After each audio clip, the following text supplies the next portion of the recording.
الأب والجد والعم وجيل الأربعينات، جيل الخمسينات، جيل الستينات والسبعينات والثمانينات، احنا اللي بندفع ضريبة أجيال العشرات والعشرينات والثلاثينات، وبندفع الأجيال اللي جاية. عارف ده كويس، بس عايز أقول لكل والد وكل والدة وكل جد، اللي حضرتك جاي به من الأربعينات والخمسينات والستينات لا يمكن تلاقيه في العشرينات 25 و22 و18 كمان، عمرك ما هتلاقيه.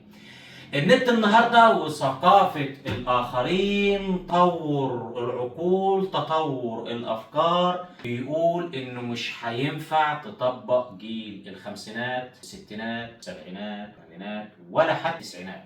كل شيء مختلف، كل شيء بيتطور من حولك بسرعة، فما ينفعش الرفض القاطع لبعض الطلبات، ما ينفعش الحرمان النهائي من بعض الأمور اللي بتشكل للابن أو للأخ الصغير أو للبنت مسألة حياة أو مصير بالنسبة لهم. الفكرة كلها ببساطة لابد من المؤاخاة، لابد من الصداقة، لابد من التفاهم مع الأبناء ومع الإخوة الصغر، علشان ما توصلش الحالة النفسية لدرجة الانتحار. مراقبة النت للشباب، مراقبة النت للأطفال للبنات مهمة جدا. النت النهاردة زي ما هو ليه إيجابياته ليه سلبياته. استفدنا منه كتير، بحر معلوماتي لا ينتهي من متابعة الإنترنت، كل التعليم عبر الإنترنت، لكن الهجوم الخارجي وتصفية الآخرين والمؤامرة على بعض شباب المسلمين أو على كل شباب المسلمين من البلاد الأعداء أكثر بكثير مما يستوعبه عقول الأبناء. والخلاصة، الأمر الحتمي هو التحاور مع الأخ الصغير، مع الابن، مع الابنة، مع الزوج. لابد من ثقافة الحوار، لا ثقافة التشديد والعنف، حتى نواكب أفكار هذا الجيل، هذه التكنولوجيا التي وصلت لها البلاد. المنتحر بياخد القرار ده في وقت ضعف نفسي خيالي، حتى من مجموعة من شياطين الإنس والجن يتحالف على نفسيته، فبياخد القرار ده غصب عنه.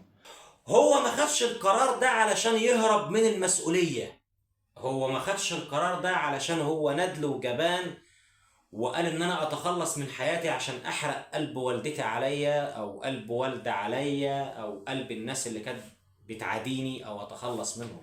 لا، المتوفي رحمه الله ما كانش ده الفكر اللي في دماغه من تلقاء نفسه، لا، ده كان العامل النفسي والضغط النفسي والثقافة الغير طبيعية اللي أخدها من السوشيال ميديا بكافة أنواعها.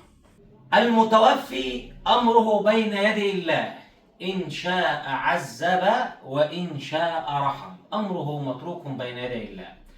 ولكن نحن نعلم أن هناك حديث في معناه أنه من قتل نفسه بحديدة سيبعث عليها يوم القيامة يظل يقتل نفسه بها آبد الآبدين. هذا فيما معنى الحديث. يعني على الأقل احنا عندنا أيقونة قاطعة لمن قتل نفسه له ويلات العذاب، وإن شاء الله رحم، إن شاء الله عذب، هذا أمره لله.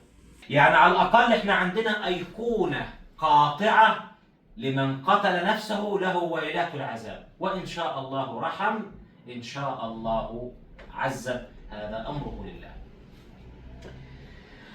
السادة الأهالي الكرام الذين أصابهم في أبنائهم أو زويهم مكروها، كان الله في عونكم، ولا أراكم الله مكروها في عزيز لديكم، وكان سعيكم مشكورا.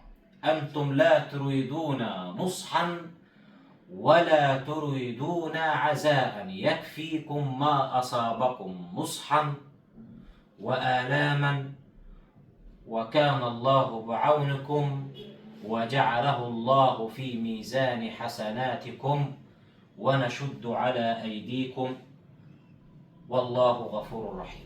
السادة الذين لم يصيبهم ما أصاب غيرهم، لا يكلف الله نفسا إلا وسعها، لها ما كسبت وعليها ما اكتسبت، ربنا لا تؤاخذنا إن نسينا أو أخطأنا، ربنا ولا تحمل علينا إصرا كما حملته على الذين من قبلنا، ربنا ولا تحملنا ما لا طاقة لنا به، واعف عنا واغفر لنا وارحمنا أنت مولانا فانصرنا على القوم الكافرين.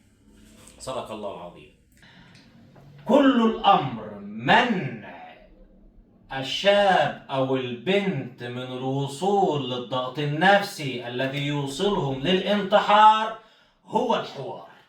لا بد من الحوار والتفاهم ومصادقة ومصاحبة الأبناء والأشقاء الصغار حتى لا يصلوا لهذا الأمر.